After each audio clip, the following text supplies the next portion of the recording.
গোকেন্দ্র ভিন্ন গ্রামে ব্রহ্ম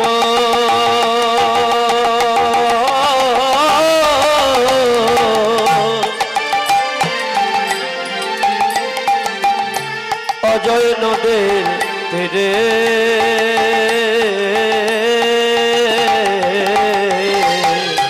কেন্দ্র ভিন্ন নামে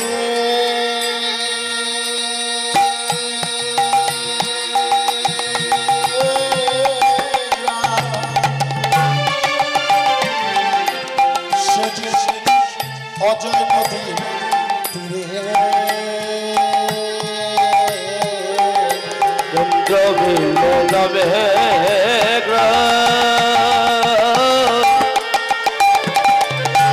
অজয় নদীর তীরে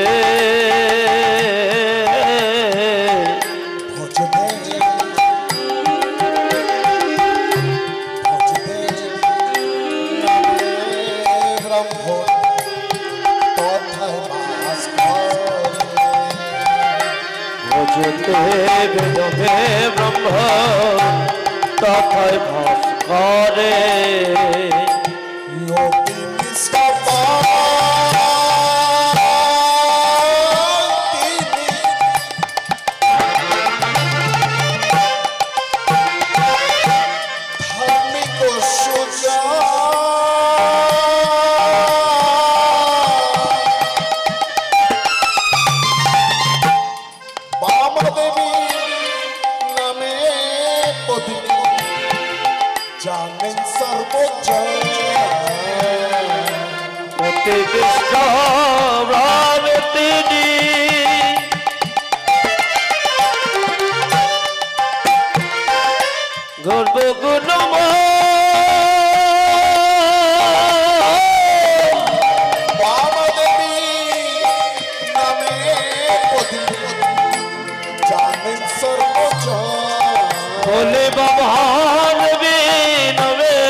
জন্ম হলো জয়দেবাসী জন্ম নিল বীরভূমের মাঠে জন্ম নিল এই বাংলার মাটি ধন্য হলো এই বীরভূমের মাটিতে জন্ম নিল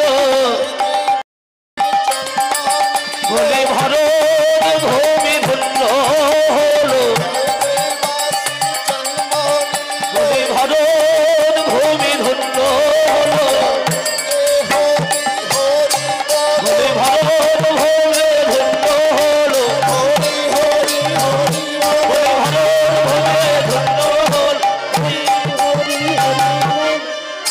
জয়দেবাসে জন্ম নিল। তাহলে মায়েরা বুঝতেই পারছেন কবি জয়দেবের বাবার নাম হলো ভজদেব গোস্বামী, পরম বৈষ্ণব, আর মা হলেন বামাদি। একটা ছোট্ট ছেলে হলো, নাম কি? জয়দেব গোস্বামী। খুব অভাবের সংসার মা, কিন্তু ধার্মিক ব্যক্তি। গৃহে আছে রাধা গোবিন্দের বিগ্রহ, মন্দিরে রয়েছে বাড়িতে। ভজদেব সর্বদা হরে কৃষ্ণ নাম বলে, বামাদেবীও হরে কৃষ্ণ নাম বলে, আর ছোট্ট ছেলেটাকে নিয়ে খুব সুখে আছে। অভাব থাকলেও মা কৃষ্ণ নাম যারা করবে আর কৃষ্ণ নাম শ্রবণ যারা করবে তাদের মতো সুখী এই জগতে কেউ নাইনি। তাই আগো মায়েদের দেখে খুব সুন্দর লাগলো। আচ্ছা, এই জয়দেব 1 বছর 2 বছর 3 বছর 4 বছর বয়স। এখন রাখলাম জয়দেবের 4 বছর বয়সে। দেখো জয়দেবের জীবনটা মা, শৈশবকালটা খুব একটা সুখময় ছিল না। আজ আমি শৈশবকালটাই নিয়ে বর্ণনা করছি। জয়দেবের বয়স যখন মাত্র 4 বছর, জয়দেবের মা বামাদেবী স্বামী ভজদেবের হাত দুটি ধরে বললেন, স্বামী গো, ইহ জগতে মনে হয় আমার আর বেশি দিন হবে না। কেন বললো এই কথা? কারণ জয়দেবের মা বামা দেবীর মনে একটা কথা চিন্তা হয়েছিল, আসে যদি ডাক্তার কি করবে ডাক্তার, তার যদি ডাক আসে ডাক্তার কিছু করতে পারবে না মা। কারণ বামা দেবীর সেই সময় টিবি রোগ হয়েছিল। টিবি অর্থাৎ যক্ষা রোগ মা। আর তখন এত ব্যাঙের ছাতার মতো নার্সিংহোমও ছিল না, আর গ্রামে গ্রামে স্বাস্থ্য কেন্দ্রও ছিল না সরকারি, ছিল শুধু বৈদ্যরাজ। আর তখন এই টিবি রোগের প্রতিষেধক ডট আবিষ্কৃত হয়নি, তাই এই টিবি রোগ সহজে সারত না মা, তাই এটাকে রাজ রোগ বলা হতো। জয়দেবের মা স্বামীর দুটি হাতটা ধরে বললেন, স্বামী গো, আমি তো আর বেশি দিন বাঁচব না স্বামী, কিন্তু মনে আমার একটা বড় ইচ্ছা আছে। বলো। বলো স্বামী, আমি যদি মরেও যাই, আমার এই ছোট্ট জয়দেবকে তুমি কৃষ্ণ ভক্ত করে তোলো, তাহলেই আমার আত্মার শান্তি পাবে। কথা দিলেন ভজদেব গোস্বামী, আর স্বামীর কোলেই মাথা রেখে মারা গেলেন বাবাদেব। ছোট্ট জয়দেব, 4 বছরের জয়দেব, গ্রামের শেষ প্রান্তায় বড়বৃক্ষের তলদেশে খেলা করছে ছোট ছোট বাচ্চাদের সঙ্গে। হরি বল হরি বল হরি বল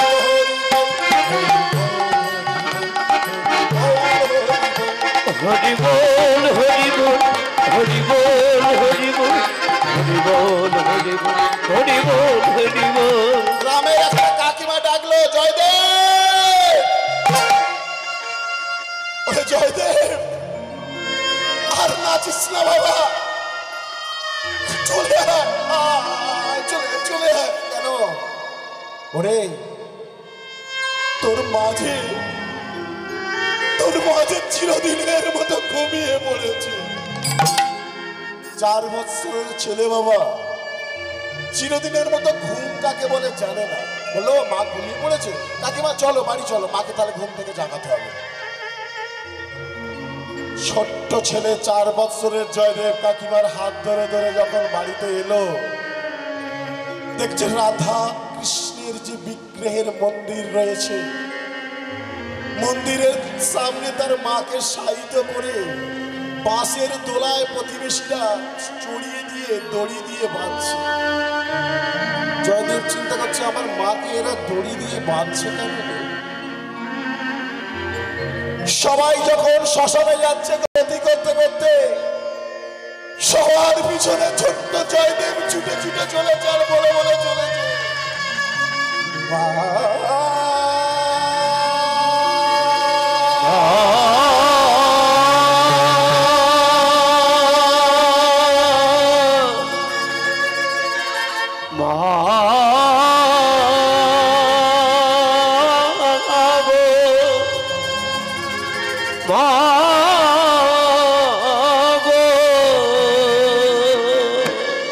সবাই শ্মশানে এলো। যখন শ্মশানে শায়িত করলো, ছোট্ট জয়দেব মায়ের গলাটা জড়িয়ে ধরেছে, জড়িয়ে ধরে বলছে, মা, ও মা, একটু কথা বলো না।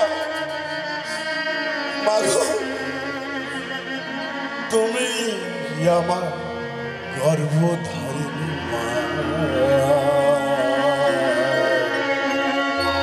তুমি আমায় ছেড়ে আজ কোথায় গেলে মা? তুমি আমায় ছেড়ে, তুমি আমায় ছেড়ে জীবনা জীবনা মাগো,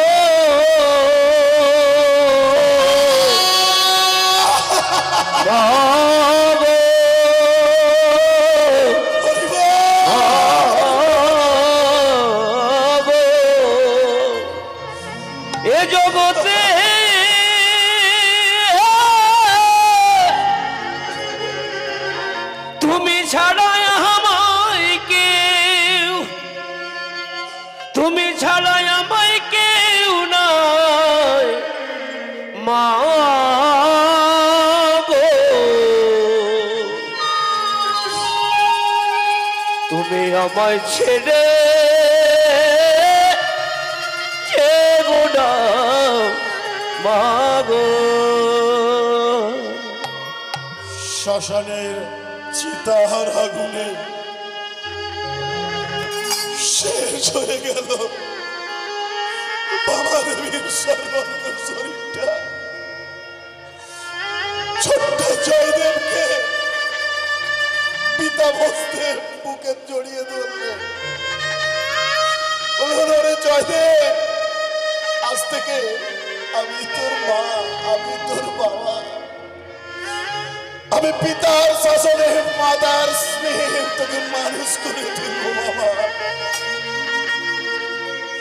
চ ঘরে চ বাবা। মা